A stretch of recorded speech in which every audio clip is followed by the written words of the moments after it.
things happen so quickly in conversations. It could be a sideways look. It could be a little bit of a tone of voice shift. I try to catch the train before it picks up too much momentum.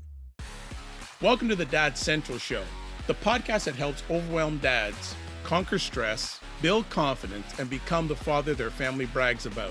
Join Drew Solon, a leadership coach and father of 5, and Ed Gow Jr., a fatherhood advocate and contributor to the Good Men Project, as we guide you through the journey of fatherhood. We'll show you how to connect deeply with your family, manage your time and energy better, and master tools to become the dad you want to be. Let's get started. Why is it that the conversations that matter the most are the ones we handle the worst?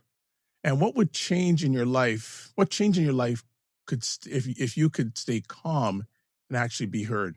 Little research insight.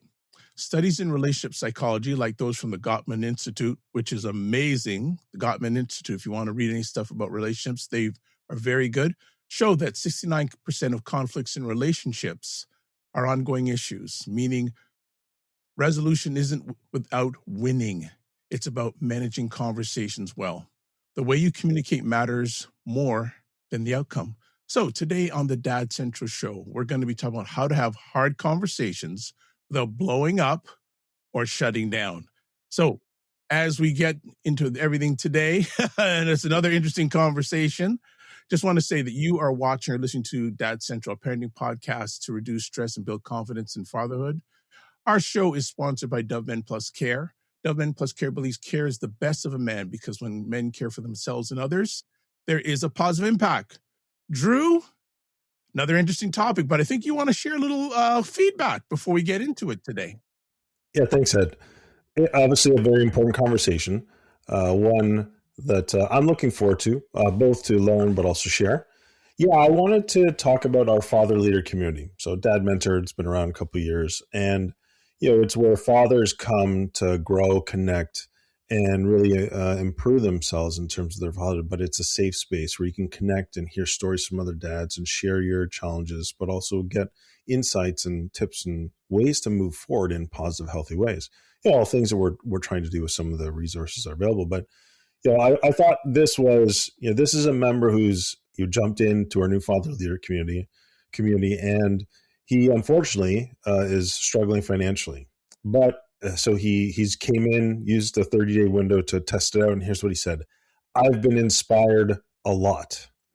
Right now I just can't manage it financially, but the free month was awesome, and I'm now listening to the podcast as well. Thank you guys so much." To me, it sounds like we're doing something right.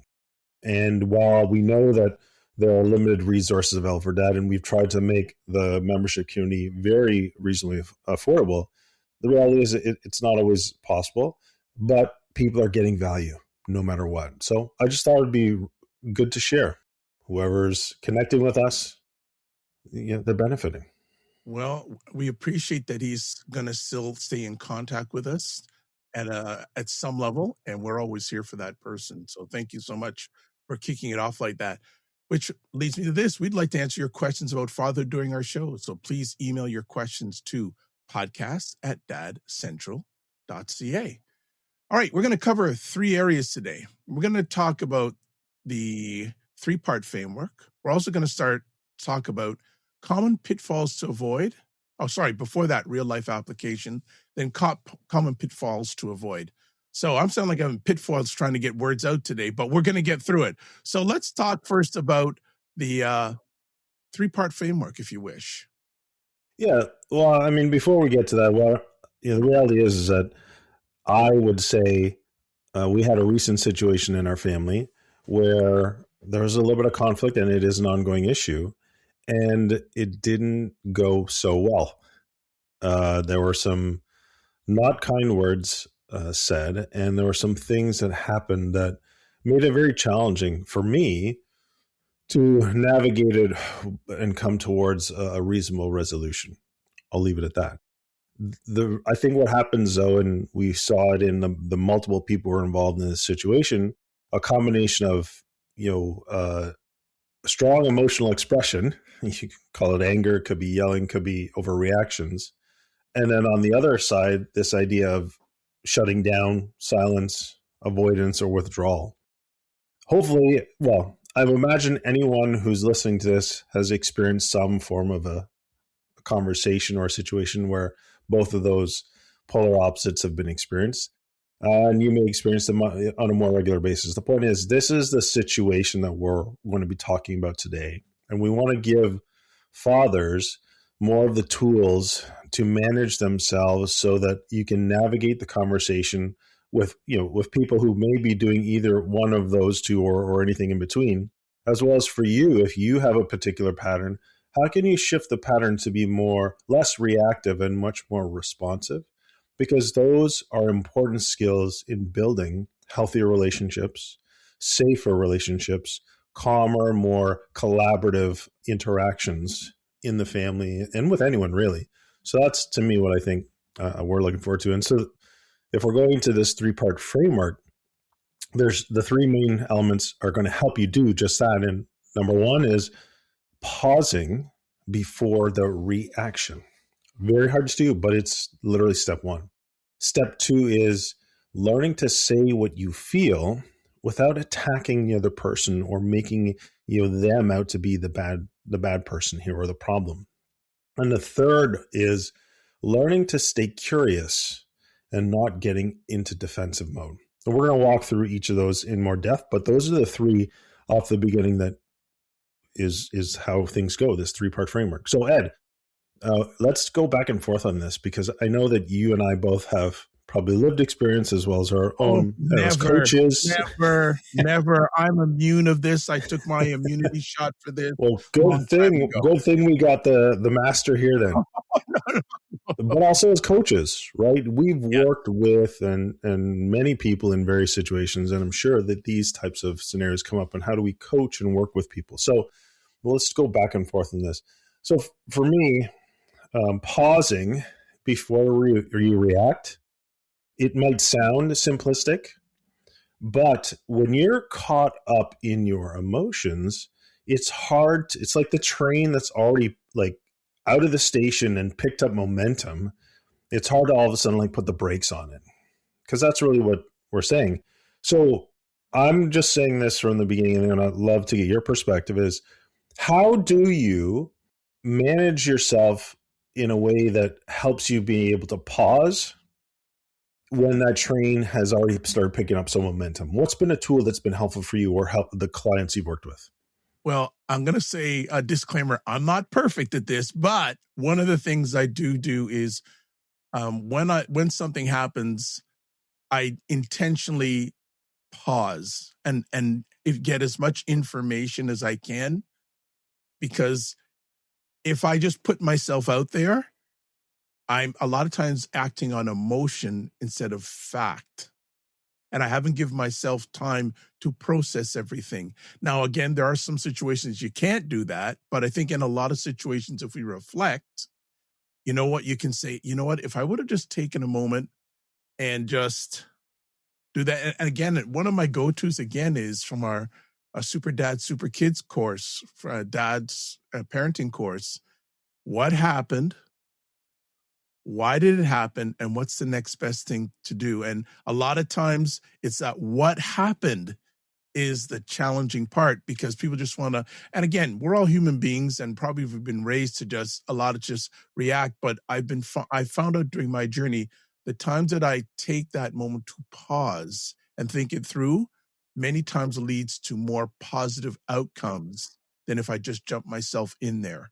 So I take time to elaborate what I'm thinking, get as much facts out there, or just really give time to understand what's going on before I say what you feel without attacking. So I have to say also, you don't have to attend every argument you're invited to. Sometimes I don't get involved because, I take my time out and just pull myself out.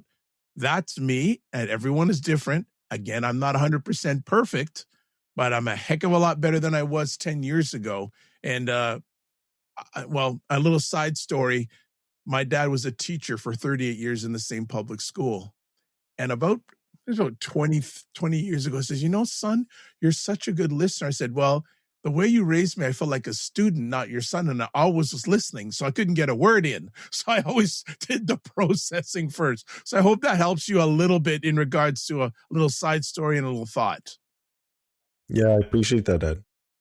One of the things that I have found challenging about what I've learned is to really begin to recognize in myself first what I'm feeling in response to something that's happened. And sometimes, things happen so quickly in conversations.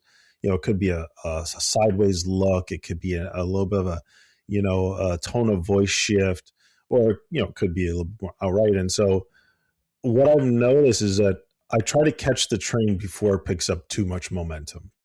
And that's for me recognizing when I'm starting to feel amped up or something inside. That's my cue. Okay, Drew, you've got to pause here now, even though you might still be listening and the other person's still going, because you have now reacted internally. And so you gotta start. And so I focus on breathing as one of the ways to break me out of the kind of the trigger or reaction cycle. So breathing, and you can do that without anybody noticing, right? Just start taking calmer, deeper breaths, and then there's this idea when somebody says something and you don't have the ability to respond right away, or you feel like you want to respond right away, but they're not done.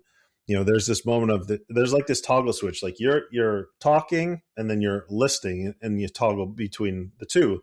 But usually what happens is if you're listening and somebody says something that causes you to react, your toggle switch is like, oh, I want to talk, I want to talk, I want to talk. But you have to kind of pause that down and be, okay, I need to go back to listening. So that space of breathing and focusing on what really matters most in the situation has been helpful for me.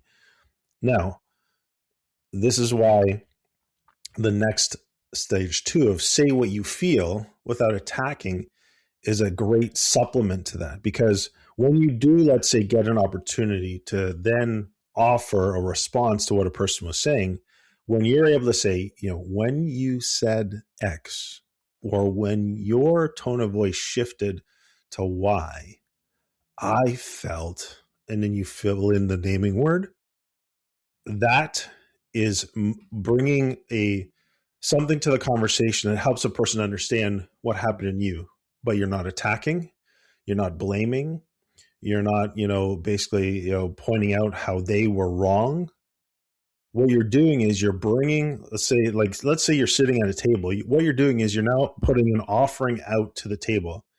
When this happened, neutrally, here's how I felt internally. And that's like basically putting something on the table and saying, what do you think of this on the table? Most people, if you can picture that, you're sitting there, somebody takes it out of their bag, puts it right there. Hey, what do you think of this? You'd be like, oh, that's interesting, or that's cool, or you might even be like, I don't really like that at all. It doesn't look nice. But at least you have an opportunity to be able to reflect and share your perspective back. And so saying what you feel without attacking is like bringing something to the table and saying, how can we observe this together? As opposed to, you see these tennis matches where people are hitting things back and forth. Basically, that's what's happening. You're throwing stuff back and forth at each other when you don't do that. And so this idea of using I statements is really crucial. Rather than saying, you never listen to me, or you keep blaming me for stuff, what you're saying instead is, when I'm interrupted, I feel really unheard, or like you do not respect me, right? Or I do not feel respected instead of you. Sorry, I messed up there. So I think that's really important. And you want to stay focused on the issue and the goal that you're working towards, as opposed to the person and the main problem that you think that they're bringing to the situation. Anyways, that second part of learning to say what you feel, recognizing it, and then being able to bring it to the table, I think is so crucial. What are your thoughts on that before we go into the last one? Yeah, it's so interesting. One of the blessings I have is I get the opportunity to train coaches to become certified. And we were talking about feedback this week, how coaches give and receive feedback. And one of the things I shared with them is, when you're providing feedback, you want to stay focused on the behavior. You stay focused on the issue, not the person. Sorry. So this came up this week in my training with the students is that, and a lot of times again, we're so used in our personal conversations to attack the person, instead of focusing on the issue, the behavior, not the person. Again, and this is stuff, folks, a lot of us always have to work on, right? So don't feel that, hey, Drew and I are at the top of the mountain. We're climbing the mountain with you when it comes on this. But the behavior, focus on the behavior or the issue, not the person. And that I statement, express that I statement. What is that? What is it doing to you? I feel, dot, dot, dot. So Yeah. this feels like I'm doing my training all over again. Let's move to number 3. Yeah. The number 3 is stay curious, not defensive. And so curiosity is, a very powerful trait. And when you're able to get curious, you start to look for things that you may not have seen otherwise. When you get defensive, you have a very narrow focus. It's like, I'm proving my point, or I'm protecting my integrity or my character, or my I'm protecting my truth. It's very narrow and very small, whereas curious allows you to have a broader view. So that's just philosophically. And the way that you bring curiosity to the table is by asking questions instead of making assumptions. Instead of saying, I know exactly what they're trying to say, I know what their point is, you get curious. Well, like, what's actually behind that? What might you be feeling? This is a question I ask a lot is when I hear a tone of voice shift, or I hear or I see an attitude, I'm like, so what are you feeling right now? My kids don't love it. Kristen usually responds quite well to it. But the reality is it's almost like a check-in question and getting curious, because you know that something's happening for them, but they may not be aware of what's happening for them. And again, not everyone's necessarily going to respond, but a few rules about questions. You don't want to ask questions that start with why. Why automatically put other people into defensive, because then they have to justify and rationalize. You want to ask open-ended questions that start with words like what, how, where, when. Those are the questions you want to ask. And then when the question's asked and a person responds, you want to listen to understand what's going on behind the question or with the response. And you're not to win, not to be like, oh, I got the point that I can now jump all over. The point is to understand that other person. And listening is not just about the words they say. Listening is observing their body language, observing their facial expressions, observing the tone of voice that they're using, right? Those are the things that when you actively listen to all of that, you begin to see and understand there's something more going on here. And I want to get more curious and give them time and space and the safety to be able to share that without me jumping all over it with my intent of winning. It's to understand. And that's the other practice of reflecting, right? What you've heard. Okay, you have said this, or I heard this is important to you, or I've heard that you're not feeling very comfortable about this, or I've heard you're feeling nervous and scared. There's many ways you can say it, but just reflect back. The more you use like 3 to 5 of the words that they use, like the last 3 or 5 words, that's gold, because it's almost giving them a mirror right up to what they're sharing. And I think that's very powerful. Anyways, we've gone a little bit longer in this, but hopefully there's value, very practical things you can take away from these 3 steps. And I'll just quickly do them again. Step 1, pause before you react. 2, say what you feel without attacking the other person using I statements. And then 3 is stay curious and don't get defensive. All right, Ed, over to you. Yeah, I just want to add on to that. Connection doesn't come from being right. It comes from being understood. So some really key words during what Drew said there, asking questions. Really, really good. Ask the questions and listening and reflection to just make sure that you and that other person or other parties, you're on the same roadway, so then you can move to the next step of doing the resolution end of it. Another little fact I want to just add before we move on is that most of us talk at the same speed, cadence, but everyone processes information at different speeds. We have to realize that, especially when it comes to your kids. We can talk to them bang, bang, bang, bang, bang, but they may not be able to process the information we're providing them at the same speed that we're sharing it. Just want to add that on. Let's talk about a real life application, Drew. Yeah, okay, I'll just use this morning as an example. So my son and I and Eliana we're kind of like joking around. There's this song we play in the house called Good Day. Eliana, what song you want to hear? Bad Day. And she, we make a joke about it. Anyway, so we were joking back and forth. And then my son said something that I didn't want my daughter to repeat. And what's the first thing she does? She just repeats it. And I'm like, oh man, Jordan, if you do this, here's what I'm going to do. And then he goes, oh yeah, if you do that, I'm going to do this. And what he said was really hurtful, actually. It was really hurtful. And so I was like, what did you say? And he kind of just took it sideways. And so, I was quite hurt. And so I didn't necessarily handle all that great at the first, right? I said, but I did say this as, I think I'm going to take a break here. I'm going to pause. And so I kind of removed myself from the situation. And so that was me doing step one, pausing. I'm going to take a break. I've even verbalized, I'm going to take a break. And I went off to my room and I kind of just gathered my thoughts and I was like, what do I really want to achieve in this situation? And so, that's where I came back and I shared with him. I said, Jordan, when you said this, I felt really hurt. And I said, here's the context why. Because of some of the other things that have been going on with his sister and the way that she's been behaving and the hurtful things that she's been doing, I was pretty sensitive to, and he used it like in a very hurtful way. And so I said it, not attacking him, but I said, here's why I'm feeling this way. And I tried to give him some understanding. And then I asked him questions. So I said, like, what was your goal or what were you thinking about? Or how, what were you feeling as we were teasing back and forth?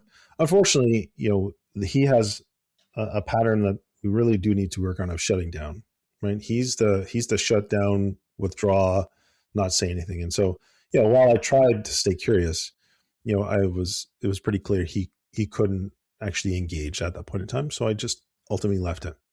Anyways, a few minutes later, we were off and back to school, dropped him off at school, and, everything for the most part was good. And I'm sure he'll come home and there'll be no ill effects from it. But that's a real life example I can share. Happened just fresh this morning.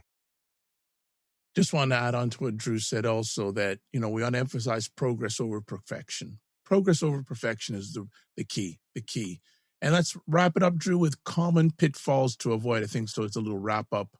So yeah, give us some common pitfalls. Most people don't like conflict. They run away from it. They avoid it. And the reality is, though, if you wait too long to bring things up, usually what happens is resentment, bitterness, kind of festers. And that's not healthy. It's not good. There's great research from Joseph Grenny, who's a social psychologist who studies high-performing organizations. And there's a direct correlation between the length of time when something happens that requires a crucial conversation and when the conversation actually happens. So like when something happens, the sooner the conversation happens, the healthier and the more successful the organization is. The longer lag time there is, the less healthy, the less successful, and usually those organizations don't last very long. Same thing applies to our families. You want to avoid trying to win the conversation. It's not a win. It's how do you understand? Avoiding it, just pretending it doesn't exist. This is my daughter. She's like, something will happen. She'll do something really nasty to somebody. And then like 25 minutes later, she'll come back and it's like, it never happened, but she wouldn't even acknowledge it. She won't even repair. So we got some work to do there. Or letting your emotions drive the tone. Like if you're upset and amped up, like it just spills out to everyone. You want to avoid those types of things. Okay, well, that's a wrap. So what we talked about today is the 3-part framework, real life application, and common pitfalls to avoid. Key takeaways. You don't need to avoid hard conversations. You just need to handle them better. And then emotional control is the foundation of effective communication. And then curiosity and clarity, C&C, curiosity and clarity, will get you further than control or silence. So let's always just remember hard conversations are a skill. And I want to leave with this question. What conversation have you been avoiding? And what would it look like to approach it differently? So as we wrap it up today, Drew, what's our resource we have for our family?